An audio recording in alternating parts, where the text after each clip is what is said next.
Hi friends, Steph here with an anatomy book showing my favorite body part, the feet, and a collection of balls. We're going to talk about rolling the feet today and being a little bit more strategic when you've got that ball underneath the bottom of your foot. There's so many great reasons to roll the bottom of the foot. My favorite one, because we live in New York and we're in shoes so much, is because the feet just get a little sleepy and dull, and those nerve endings don't get as much stimulus as they need to keep connecting with your brain so that we can move with strength, grace, and ease through all of our daily activities. So I'm going to take a ball, let's start with the bouncy ball, and bring it to this terrific picture of the bottom of your foot.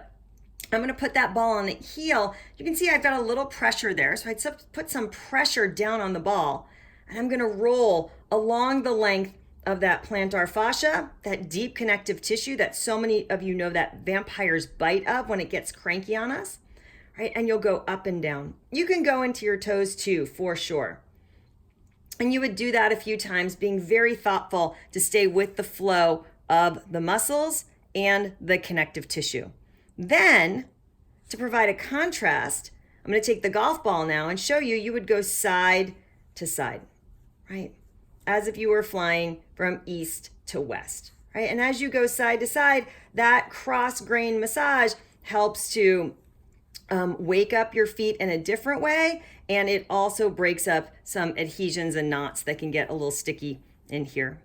The last thing that you can do, I'm going to show you with the tennis ball, is you can put it right in the center of the foot and gently press down. I like the tennis ball the best for this because it's got some nice give to it, and it's not as rigid as the lacrosse ball or some other massage balls on the market, right? So you want to get that nice press down. That helps to reestablish the arch at the top of your foot where we want to get some good tensegrity and good movement and in there.